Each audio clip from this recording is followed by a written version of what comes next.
this is interdenominational, then what's the truth? What's the standard we go by? How do we know what we believe? And why won't Baptists be included in this later on? And then Mormons and Jehovah's Witnesses. That would fit into a conglomerate model, but it doesn't fit into our understanding of how we're organized. We're organized under one truth. And that one truth has to make sense to us in the way we identify ourselves. So this is why diversified will work. Joe's Diner, Joe's Pizza Hut, Joe's bowling alley. Because that would look like ecumenism. It would look like there's a unifier, but there's still separate identities. And so ecumenism says, well, we're all joined together on one thing, but we're all remaining distinct and separate on another point. That's not going to work either for Christadelphians or anybody who wants to understand that we are all together in the same mind and the same judgment as one body having one faith, one Lord, one hope, and one baptism. Monolithic is the only model that will work for Christadelphians. It's scriptural because it's perceived as one body. In other words, you have one name. Well, doesn't that correlate to our belief that we should be one body? Right? Otherwise, what do we have? So separate identities essentially define some form of division, whether it's a cooperative division or an uncooperative one. Separate identities create distinction, and that distinction means something at the root. So Paul says, let there be no division among you under these names, under Paul, under Apollos, right? Under Apollos, under Paul. How does anybody know what is to be believed? Paul has one view and Apollos has another. He says we're all co-workers under Christ. The identity is on the work, and its purpose is, its head is Christ. Now, you know, if I'm saying something to you that sounds like it's too strict, or too packed to apply to a problem that we need to solve by making a provision for different identities, I don't mean to do that. I don't mean to be strict or hard line in this. What I do mean to say is that you have a reality of human perception in most people, that exists in most people, that we have to deal with. I have to do this in companies all the time. There's a reality there, and that reality has to be understood in order to be worked with. The solution may be something else than what I'm suggesting here. I hope we come up with a solution, and right now I don't know what this is. This is the most perplexing identity problem I've ever encountered. And I don't have a solution. I'm not here with all the answers. But I do know what the parameters of the problem are, and that's what I'm trying to talk about now. So Paul makes this point here in 1 Corinthians 10. Now I beseech you, brethren, by the name of our Lord Jesus Christ, that you all speak the same thing. If we do this, we have to know that we are all speaking the same thing. And what tells us that is not all the content of our communication. It's too vast. That content has to be encapsulated and represented in something that is easy and simple, but embodies what we understand, that we all believe when we speak the same thing. And that there be no divisions among you. This is the Spirit of Christ 101 for all of us. But that you be perfectly joined together in the same mind and the same judgment. Now, I want to make a point about this use of the word perfect. I think that we all understand that it can also mean complete. Then Brother Dennis Gillett, when he was looking at Jesus' saying, be perfect as your heavenly Father is perfect in the Sermon on the Mount, he made this point. He said, do you think that Jesus would give us a command that we can't obey? So then he went on to explain how it is that we can obey, being perfect in that if God is merciful to the just and the unjust, and that constitutes what makes God complete, then we can be perfect like that by being merciful with the just and the unjust. It's a beautiful exhortation. He gave it in Durban. I was listening to it on the tape. So do you think that Paul would say that we should be perfectly joined together in the same mind and the same judgment if it was impossible? Same question, only I don't have the full answer for you today. Just raising that as something rhetorically, something for us to continue to think about. For it has been declared unto me of you, my brethren, by them which are of the house of Chloe, that there are contentions among you. Now, this I say, that every one of you says, I am of Paul, and I am Apollos, and I am of Cephas, and I am of Christ. And I remember Harry Tennant saying, even the ones that said I am of Christ were wrong. That was still not the position we're supposed to take. Like, well, you may be of Paul, and you may be of Apollos, but I am of Christ. Does that sound right? So Paul is saying, we shouldn't be putting this under the names. Is Christ divided, he continues? Was Paul crucified for you? Were you baptized in the name of Paul? For while one says, I'm of Paul, and another, I'm of Apollos, are you not carnal? This is what companies do. This is how companies identify themselves. Who then is Paul? And who is Apollos? But ministers by whom he believed. So he's shifting this from identity to belief. He's saying, even as the Lord gave to every man, I have planted, Apollos watered, but God gave the increase. So then there is either he that planted anything, either he that watereth, but God that giveth the increase. Now he that planteth and he that watereth are one. And every man shall receive his own reward according to his labor. So now he shifts it. So when I still call you, this is what we were pointing to a little while ago. He shifts it from the identity to work. And he did so deliberately. Because if you get hung up on who you're under, what law you're under, whatever you're working with that you're under, even if it's a statement of faith, and you spend all your energy on that, can you be co-workers together? Can you go out and preach the gospel if you spend all your time on words? You and I both know that you can't. Even though the gospel is about words, it's about a different set of words. They're the words of life. You are God's husbandry, and you are God's building. You belong to God. You were bought with a price. There is only God's name and Christ's name, and your name if it's written in the book of life. But we are workers together. And we can't work together if we are separately identified. That's his point. And we know this to be a fact. If we are separately identified, we can't work together. And we need to work together.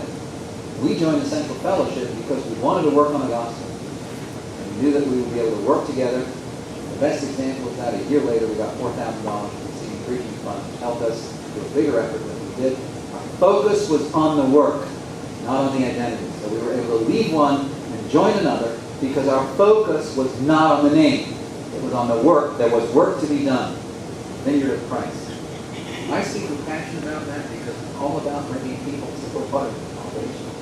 For me, this is like where I want to really spend. Don't distract me from that. Well, I said yes. I told Gene before we came here, I think I'm done traveling. I'm not going anywhere else. I don't like airports. I have little influence on anybody. I'm not anybody that I should have influence. And then Shannon says, hey, I got an idea. Why don't you come down to Texas and talk about your experience with unity? And so I'm here because I am passionate about the work. I don't like to be distracted in other things. So getting down to our point here, same names with separate identities confuses people. We know that's true. There's a lot of confusion in this issue. So let's look at our minds and our practice and the interaction of labels. Let's take a simple illustration. Paul says we have the same mind in Christ. I believe that means we have the same mind as Christ, which means we have to understand what the mind of Christ is in order to be the same mind as God. So we trust one another that our daily readings and our exhortations and our books and our joy together in fellowship, and all those experiences will come together in the form of saints of mind. When there's a difference, it's pretty obvious. It's black and white, and we can have a difference of mind. So what does that mean? At baptism, we're clean. We come from all walks of life, all different kinds of intellects, experiences, backgrounds, points of view. We get baptized, and all of whatever it is that is on the slate gets cleaned away, and we are now pure in Christ. We receive a robe which God accounts to us on behalf of our faith as a robe of righteousness. We are clean when we are baptized. But a double-minded man is unstable in all his ways. So the principle here is what happens if I start having a disparity in my mind. Either I disagree with you, or I have a conflict, a contradiction in my mind that I can't resolve. Well, James tells us a double-minded man is unstable in all his ways. A double-minded mind is a divided mind. So the problem that we are experiencing, and I'm not pointing any fingers at anybody, is duplicity that begins in the mind. It's in the heart of man. It's from within that division comes. Somewhere within. And that division that comes from within starts to spread. First it starts in here, but it goes outside of ourselves to others, and it begins to spread. And if you don't think I'm right on that point, remember what James said. What causes wars and fightings among you? Is it not passions at war in your members? So whatever it is that we experience on a collective community level exists within each of us as a part of our flesh. It's this tendency in the flesh to be double-minded. So a double mind obviously leads to ambivalence. If you have a name here, a label there, a label ABC, label XYZ, one is black, one is white, it's double-mindedness, that leads to ambivalence. And ambivalence can spread as an idea with consequences to other people. Then divided minds, in the spreading, leads to divided brethren. And if brethren create labels and put to that, everything that is embodied in that divided mind, all the substance thereof, gets attached to a label. Then you have whole communities form, where you have a community under one name and a community under another name. Now, I would like to ask you this question rhetorically. It has an obvious answer, but it still has to bear on everything we do, let's say from here, from this point, as we consider unity efforts.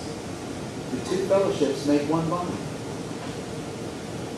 That's what we're standing and talking about this. Two fellowships don't make one body. It's only one body.